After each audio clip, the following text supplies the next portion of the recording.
Luego de su entrevista en el día domingo en el diario El Mercurio que le dio al rector de la Universidad Diego Portales, Carlos Peña, cuando habla de los primeros años solamente de la educación superior gratis, la verdad es que tuvo que salir a explicar lo inexplicable. Algunos dicen otra arrancada más de tarro del ministro de Educación, Nicolás Eyzaguirre. Dicen que la presidenta Bachelet ya le puso tarjeta amarilla y el comité político de ayer pareciera que eso de alguna manera da la razón. Y es por eso que vamos a hablar acerca de que los hechos que podrían provocar la salida de Nicolás Eyzaguirre del Ministerio de Educación. Solo quiero decirle que usted lo vio venir y lo dijo en este mismo programa. ¿Cómo tiembla cuando usted hace esta pizarra? Y la verdad, Salfate, que son los hechos los que se van desencadenando. Un tipo con una personalidad muy fuerte, un tipo economista, del mundo más técnico, pero que lamentablemente otra vez una persona que se supone que es muy experta en los números, pero que no tendría la muñeca política necesaria para estar a cargo de un ministerio que... Carisma, sí, ¿eh? Fíjate que en 24 años de democracia, ¿saben cuántos ministros de Hacienda hay? ¿Cuántos ministros de Educación han existido? Este es el ministro número 16. 16. Es una cantidad importante. Este es el dulcecito envenenado que les pasa, ¿no? Vamos con la... Aquí está el ministro de Educación, Nicolás Eyzaguirre, y vamos a poner en la gráfica lo siguiente, que tiene que ver con lo que le dijo a el rector de la Universidad Diego Portales, Carlos Peña, en una entrevista en el día domingo en el diario El Mercurio. 4 años de estudio. Me parece objetivo sensato de financiar. Lo que exceda a ese lapso, es decir, si la carrera dura más de 4 años, deberá ser financiado con cargo a la renta futura del estudiante, una vez que se titule, que trabaje, que gane plata, u otra forma equivalente. Esto fue tomado como patada en cierta parte. Ojo, patada en cierta parte. 1, para la nueva mayoría. 2, para el gobierno de la presidenta Bachelet y en particular para la CONFECH.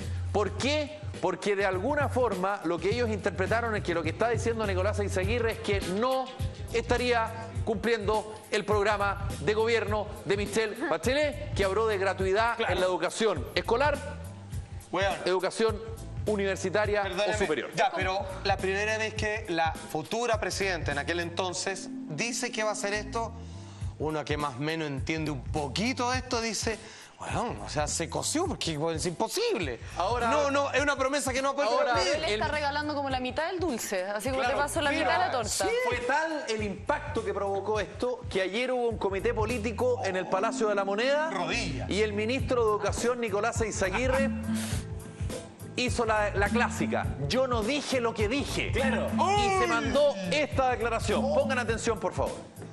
Me malinterpretaron. La transcripción de la entrevista es fiel a mis dichos. Ya. Sin embargo, en mi respuesta no separé adecuadamente los temas de gratuidad y duración de las carreras. A ver, entonces, ¿qué? Lo primero fue el domingo en el Mercurio y eso que está ahí ayer, día lunes. Pero él no habló de la duración de las carreras en esa entrevista. O lo mezcló y por eso no se entendió. ¿Esa es su explicación? Él fue clarito en lo que Dijo que los 4 años porque le parecía sensato lo que Que a vamos a ver. partir del 4.º año debería pagar la persona con su futuro sueldo. El día domingo, el ministro del Interior, Rodrigo Peñailillo, en el Canal 13, ya me dio calor incluso, dijo que era una opción, que no estaba cerrado, que se estaba en una etapa inicial. Perdón. No te creo. Desde marzo que se está hablando de la reforma educacional en Chile. No podemos decir que recién estamos en la etapa primaria de la discusión. No, pero fue una bandera de campaña, o sea... Hoy, en el cuerpo una promesa imposible. cartas al director del diario El Mercurio, escribió quien le hizo la entrevista a Nicolás Eyzaguirre, Carlos Peña. Y en su párrafo final dice lo siguiente: el ministro tiene todo el derecho a cambiar de opinión, incluso en unas pocas horas, especialmente luego de conversar con el comité político. ¿Estamos de acuerdo, no? Pero aquí viene el remate. Pero no es correcto que para ocultar ese cambio de opinión lo disfrace de malentendido. Perfecto, de acuerdo. A buen entendedor, pocas palabras. El que se equivocó fue él y no quien le hizo la entrevista, y muchísimo menos, por cierto, la opinión pública. Estamos viendo los hechos que podrían provocar la salida de Nicolás Eyzaguirre del Ministerio de Educación. Vamos a otro tema. Universidad Arcis. Y este señor que está ahí, Juan Andrés Lagos, asesor del Ministerio de Educación, pero principalmente o inicialmente asesor del Ministerio del Interior. Y ahora está en Educación en Comisión de Servicio. Él fue presidente del directorio de la Universidad Arcis. ¿Ya? Y de la buena mesa. Que está atravesando por una crisis financiera. Sí, señor. Y que él es una de las autoridades válidamente informadas, según detalla un documento del Ministerio de Educación. Pregunta: si el Ministerio de Educación está investigando a la Universidad Arcis, ¿por qué el ministro de Educación, Nicolás Eizaguirre, contrata a Juan Andrés Lagos para que sea su asesor? Es una pregunta interesante, ¿no es verdad? Sí, claro. Y que cruza ciertos intereses. Conflicto de interés. El ministro de Educación, cuando le lleguen cientos informes, si es que le llegan, que se establece que la Universidad Arcis no está cumpliendo con ciertos requisitos, como por ejemplo tributario o de lucro, en fin, ¿qué va a pasar con él? ¿Va a seguir siendo su asesor? O la pregunta la hago al revés. ¿Será que él aceptó ser asesor del ministro de Educación porque sabe lo que puede ocurrir en la Universidad Arcis? Para tratar de una buena posición para... Son dos preguntas válidas, creo yo, ¿no es verdad? Por supuesto que la oposición ha hecho nata de esto y le va a dar con todo al ministro Eizaguirre. Ya vimos las contradicciones en la entrevista con el diario Mercurio, y ahora respecto a lo que estaría pasando con la Universidad Arcis. En los ministerios, weón, de este país, weón, es bien brava. Corre el poder. Sí, te pasaste. Si Eizaguirre ha sido la cara de la reforma, si a él lo sacaran, no vendría siendo, no perjudicaría muchísimo a la misma reforma el hecho de que saquen a Eizaguirre, porque él ha sido la cara del que se ha juntado con los estudiantes, te doy un punto, con todo. pero si uno hace un comparativo, por ejemplo, con el ministro Arenas, que en un principio con la reforma tributaria le dieron con todo, sí, pero finalmente en la cocina de la casa de Juan Andrés Fontaine se logró un acuerdo. Hay algunos de la nueva mayoría que todavía les duele, que no fueron incluidos en ese acuerdo, pero Arenas triunfó, logró su objetivo, ¿no es verdad? Reforma tributaria. Pero hasta ahora, la segunda gran reforma de este gobierno, que es la educacional, estamos entrampados en si es que van a hacerlo, va a ser gratis o no va a ser gratis, claro, que se supone que es el centro neurálgico del tema. Ahora vamos a ver el currículo, como dicen los expertos. En general se habla de currículum del ministro de Educación, Nicolás Eizaguirre. ¿Qué estamos haciendo? Los hechos que podrían provocar la salida de Nicolás Eizaguirre del Ministerio de Educación.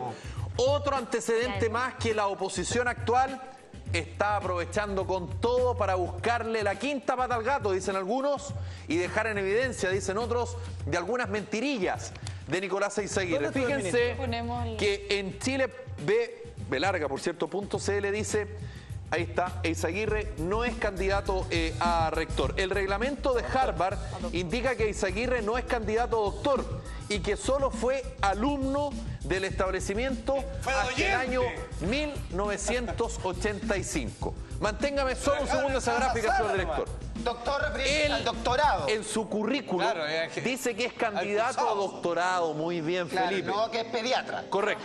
A la gente candidato a doctor. Y uno dice, bueno, este tipo fue ministro de Hacienda de Lago, es un tipo capacitado, un tipo que sabe, candidato a doctor en Harvard. Músico también. Por lo tanto, cuando uno ve un currículum así, dice, es un tipo altamente calificado desde el punto de vista económico, que maneja los números, en fin.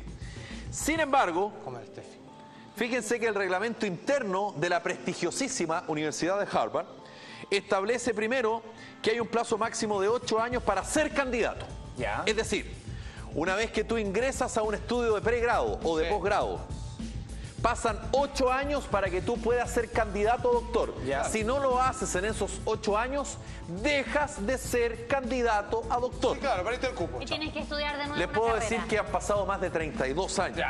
No 8. Caduco. Por lo tanto, esto que está acá no corresponde en su currículum. Fue candidato a doctor. Fue candidato a doctor. ¿Pone su currículum que es doctor? Está puesto. El reglamento de Harvard indica que... Y los sueldos van de acorde a eso, digámoslo. Estamos viendo los hechos que podrían provocar la salida de Nicolás Eizaguirre del Ministerio de Educación, y vamos a poner acerca de lo que muchos dijeron en un principio y que ahora se van a encargar de recordarlo, respecto a la responsabilidad política que tendría Nicolás Eizaguirre cuando fue ministro de Hacienda, que le daba inmediatamente la posibilidad y un sillón en el directorio de Codelco, que tiene pérdidas en el periodo en que él estuvo como ministro de Hacienda, que por lo tanto era integrante del directorio, pérdidas por 4.700 millones de dólares. Nada más. 4.700 millones de dólares. ¿Qué es lo que dijo el diputado de la UDI, Felipe Ward, presidente de la Comisión de Minería y Energía? Aquí está. Resulta simplemente un escándalo financiero los antecedentes que conocimos y que dan cuenta de pérdidas por más de 4.700 millones de dólares en 2005, cuando el ministro de Hacienda era el actual titular de Educación. Perfecto. Eso es lo que dijo el diputado de la UDI, Felipe Ward, presidente de la Comisión de Minería y Energía. Recordemos, pérdidas por 4.700 millones de dólares. Hay una serie de oficios que se enviaron para conocer contratos y otros antecedentes en su momento. Y además se va a acudir a la Contraloría, se dijo en su momento, respecto a qué es lo que ocurrió ahí y si es que el Consejo de Defensa del Estado tiene que decir algo, por cierto, porque cuando hablamos de pérdidas, y esto Steffi me puede dar la razón, de una empresa estatal, la Contraloría General de la República y en particular el Consejo de Defensa del Estado tiene mucho que decir, porque son dineros de todos los chilenos. Esto es la época de Ricardo Lagos, ¿no es cierto? En la época de Ricardo Lagos, cuando él era ministro de Hacienda. ¿No es verdad? Oye, y por eso es que se le recuerda permanentemente. Y lo más probable es que a propósito de todo el conflicto de la reforma educacional, se lo van a volver a sacar en cara. Felipe, ¿sabes lo que más me molesta de esto? Que la actual presidenta, Michelle Bachelet, no tendría ni siquiera que haber tocado el tema de hacer una promesa tan titánica para poner en riesgo su candidatura, si finalmente iba a salir igual, dado los números y las estadísticas que se veían. Pero va y promete algo que es imposible, imposible. Y de lo cual ni siquiera se van a hacer cargo, porque ni siquiera es que lo estén intentando. Se están sacando el pillo y tirando el poto para las moras. ¿Sabéis que da rabia, weón? Pregunta. ¿Se lograrán los 8.200 millones de dólares que se está prometiendo con la reforma tributaria? ¿O será que luego del acuerdo que se logró en la cocina de la casa de Juan Andrés Fontaine no se va a lograr los 8.200 millones de dólares y por lo tanto no alcanza la plata para financiar la gratuidad de la educación? Sí, pero la reforma tributaria la están ablandando ahora de nuevo. Así Con que... una buena reforma tributaria, sí. No, yo pregunto si la cifra que se dio, 8.200, se va a lograr con el acuerdo que se logró en la casa de Juan Andrés Fontaine. No lo tenemos claro.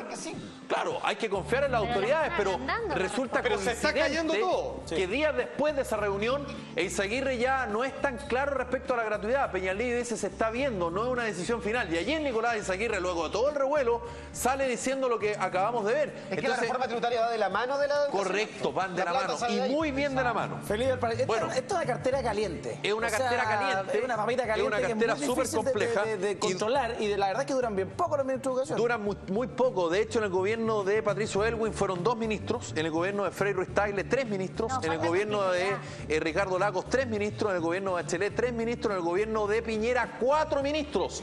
Y en este ya va 1. Tuvo Joaquín Lavín. Por lo tanto, las probabilidades que caiga son altísimas. Estamos viendo los hechos que podrían provocar la salida de Eizaguirre del Ministerio de Educación. Martín Silich, ministro de Educación desde marzo del año 2006, duró bien poco, 3 meses. ¿Por qué? La crisis de los pingüinos. ¿Se recuerdan? Tuvo que enfrentar la movilización de los pingüinos y obviamente los ministros, usted sabe, son fusibles. Si la cosa no funciona, salta el fusible y ¿quién sale? El ministro. Y Joaquín Lavín Infante era ministro de Educación. Fue nombrado por el presidente Sebastián Piñera, 1 año y 4 meses en el cargo. Se creía que él por fin iba a poder arreglar el problema. Sin embargo, no fue, fíjense, las movilizaciones de los estudiantes. ¿Saben cuándo fue lo que le provocó a Joaquín Lavín su caída? Su vinculación con la Universidad del Desarrollo. Y no solo eso, sino que además cuando reconoció que efectivamente había retirado un poquito de su platita. Retiré la inversión nomás. Retiré la inversión inicial. Y eso terminó por sentenciar a Joaquín. Estos son los hechos que podrían provocar la salida del ministro de Educación, Nicolás Eizaguirre. Vamos a estar muy atentos al tema.